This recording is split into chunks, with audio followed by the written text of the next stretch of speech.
Ինչպես գործընկերս նշեց, այս 2 ամսվա ընթացքում ստեղծել ենք աշխատանքային խմբեր եւ որոշակի դրական հաջողության ենք հասել, հերթով կտեղեկացնեմ, ուրեմն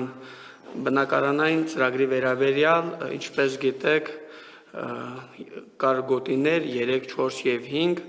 այժմ ունենք որոշակի փոփոխված բարեփոխված տարբերակ եւս 158 բնակավայր ներգրավված է լինելու այն 4 միլիոնանոց գոտու մեջ։ Դրանք հիմնականում Կոտայքի, Արագածոտնի, Արարատի մարզերում են լինելու, այստեղ ընդհանուր առմամբ ապրում է 13207 արցախցիներ, վստահ եմ մեր հայրենակիցներին այս պահին հուզում է, որ քաղաքներն են լինելու, մի քանիսը թվարկեմ, ուրեմն Չարենցավան քաղաքը, Բյուրեղավանը նույնպես, ցավոք սրտի Աբովյանը ներգրավված չէ, այնտեղ կան գյուղեր եւս, քաղաքներից Արարատ քաղաքն է, Ապարանը նույնպես, Էջմիածինը, Մեծամորը, որոշակի դրական, այսպես շոշափելի արդյունքներ ունենք, ինչպես նաև ունեինք Արցախից զոհված ընտանիքների հետ կապված խնդիրներ, 82 ընտանիքների մասին է խոսքը, որը որ Արցախի Հանրապետությունը իր վրա էր վերցրել բնակարանային ծրագրի շրջանակներում, այսօր բանակցությունների ընթացքում հասել ենք նրան, որ այդ պարտավորվածությունը իր ուսերին է վերցնելու Հայաստանի կառավարությունը։ Միևնույն ժամանակ բնակարանային ծրագրի շրջանակներում հասել ենք նրան, որ ընտանիքները, ովքեր ցանկություն ունեն կառուցապատում իրականացնելու, թույլտվություն լինելու է, ինչպես նաև լինելու է կառավարության կողմից վերահսկողություն, եւ այդ սերտիֆիկատներով նրանք կարող են կառուցապատում սկսել։ Այս պահին քննարկման փուլում է, նախկինում ունեինք այդ սերտիֆիկատով հողատարած գնելու տարբերակ, որի շեմը կազմում է 4 միլիոն դրամ, այժմ փորձելու ենք հասնենք նրան, քանի որ առաջին գծում բնակարանային ծրագրերը, բնակարանային այդ հողատարածները ավելի թանկ արժեն։ Երևի թե այս մասով էլ այսքանը, միևնույն ժամանակ հիպոթեկի հետ կապված հարցերը կուզեմ ասել, որ նախկինում արցախցիներին սերտիֆիկատով հնարավորություն էր տրվում վճարումները կատարել 10 տարվա ժամկետով, իսկ այժմ այդ թույլտվությունը լինելու է 20 տարի ժամկետով։ Նմանատիպ որոշակի էլեմենտների փոփոխություններ ունենք, բայց ընդհանուր առմամբ այն հաջողությունները, որոնք որ մեր հայրենակիցները սպասում են, չեմ կարող ասել, որ ամբողջությամբ կատարել ենք։ Առաջիկայում այդ մասով պարոն Մարգարյանը ավելի հստակ խորհրդի դիրքորոշումը կհայտնի։ Երևի թե այսքանը, պարոն Մարգարյան, եթե ասելիք ունեք։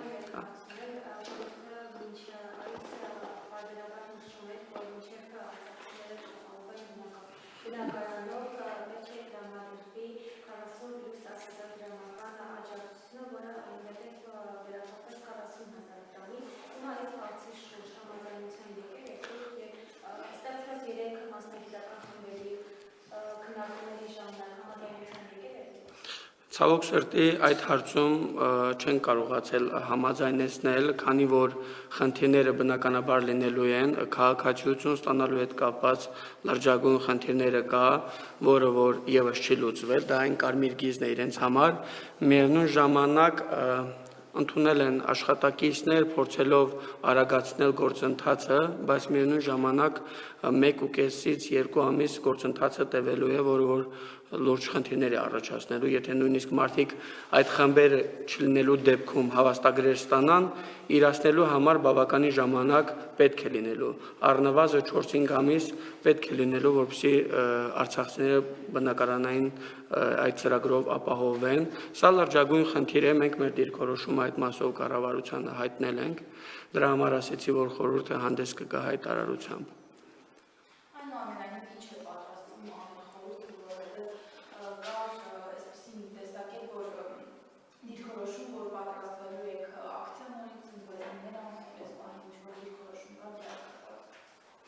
Անկեղծ ասած մենք ինչ խոստացել ենք, գնում ենք այդ ճանապարհային քարտեզով, բնականաբար այս արդյունքները, եթե ասեմ ամբողջությամբ կատարել ենք ոչ, բայց չնկատել դա էլ ճիշտ չի լինի, միևնույն ժամանակ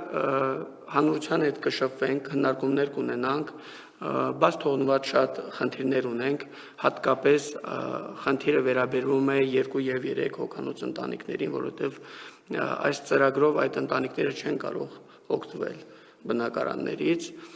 Կառավարությունը որոշել է ստեղծել մի մոդել, որը որ հնարավորություն կտա այդ քաղաքացիներին ապահովել բնակարանային ծրագրով։ Իսկ ինչ վերաբերում է ակցիաներին, բնականաբար շարունակվելու են, խորհուրդը հանդես է եկել ոչ միայն արցախցիների սոցիալական խնդիրներով, այնտեղ ունենք մենք 12 կետ, առաջինը դա արցախցիների հավաքական վերադարձն է, գերիների մասին ենք խոսել ենք պետական ինստիտուտների դերի մասին, բազմաթիվ են խնդիրները եւ այս առումով խորհուրդը իր դիրքորոշումը չի փոխել։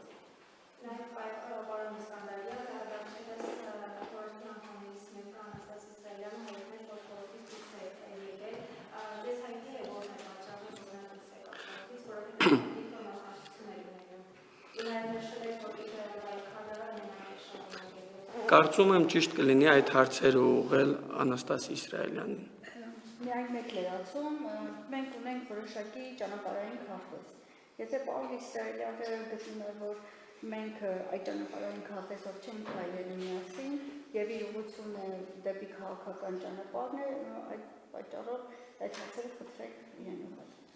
Ես մեկ հարց պարոն Իսրայելյան, քանի որ ձեր անունն է շրջանակում, նաեւ արցախցիների մոտ կան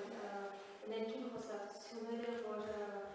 պաշտոն է առաջարկվել ձեզ Արցախի պետնախարարական քննարկելու կամ արդեն իսկ նշանակվել է, դուք ինչ բացատրում եք։ Ճիշտ են այդ խոսակցությունները եւ վստահ եմ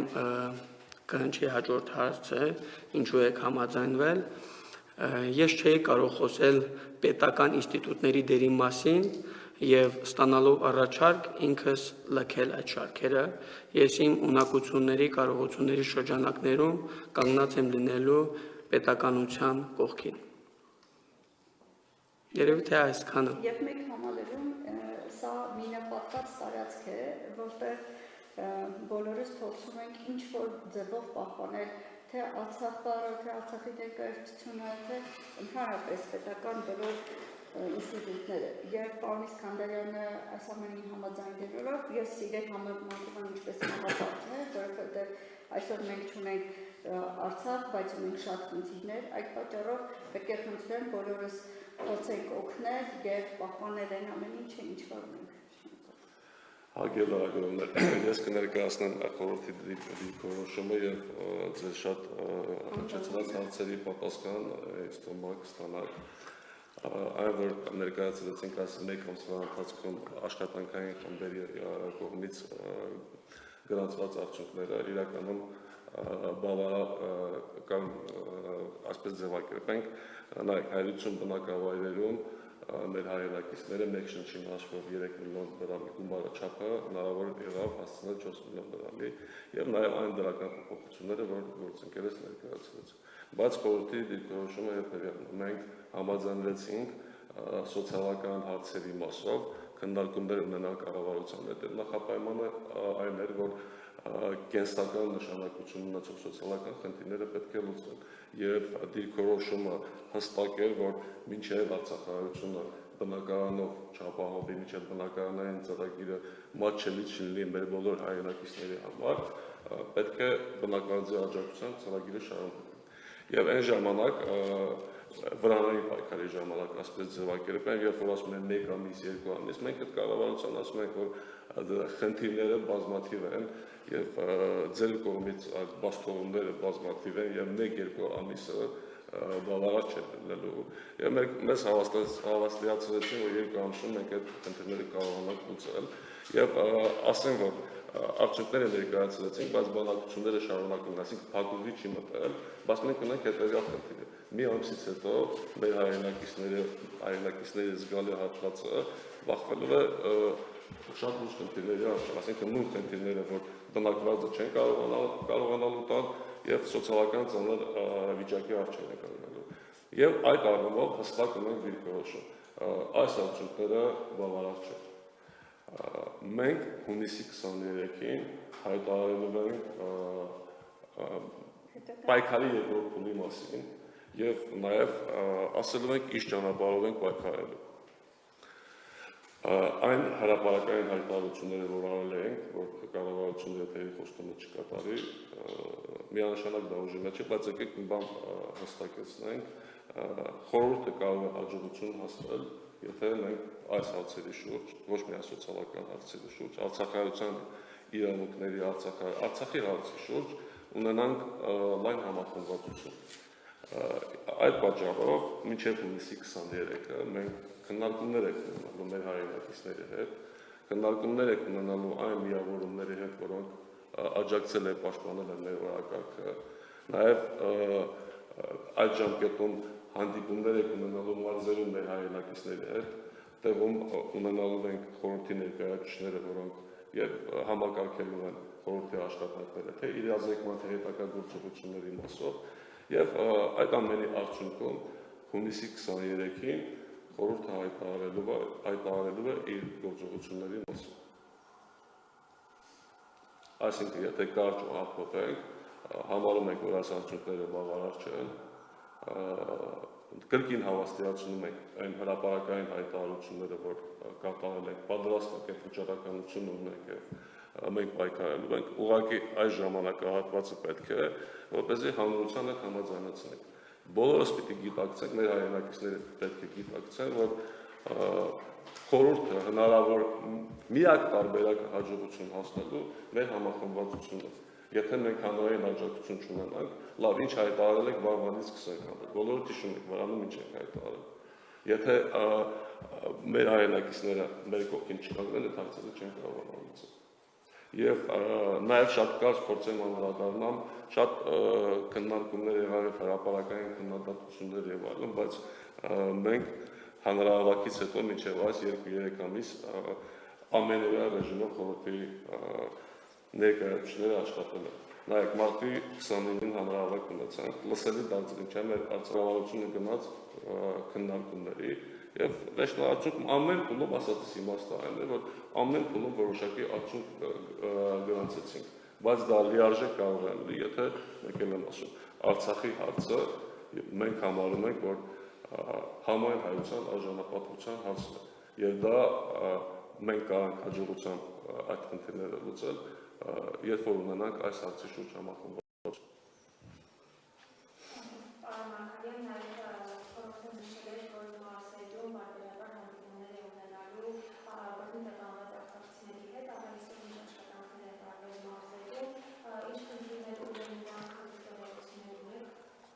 Մենք հավաքագրել ենք բոլոր խնդիրները, բայց մարզային այցելությունները չեն կատարել։ Ես այսպես մեկնաբանեմ,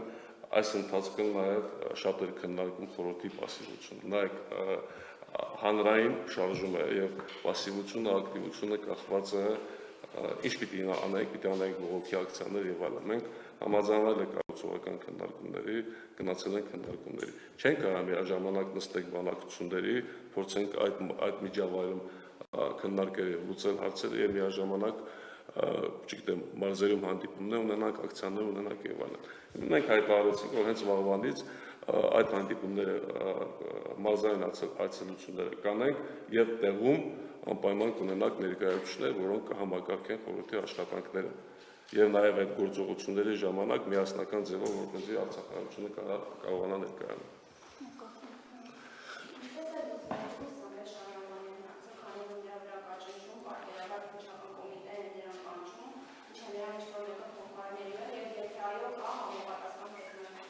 Հարգելի լրագրողներ, իմ կարծիքով դուք հնարավորություն ունեք այդ հարցը տալ եւ Սաղմեն Շահրամանյանին եւ Արցախի ժողովի պատգամավորներին, ասինքն մենք լիազորված չենք այդ հարցերին պատասխանել։ Ես պետք է խնդրեմ օրակարգի շուրջ, եթե հարցեր կան, եթե չկան, այսքանով ավարտենք։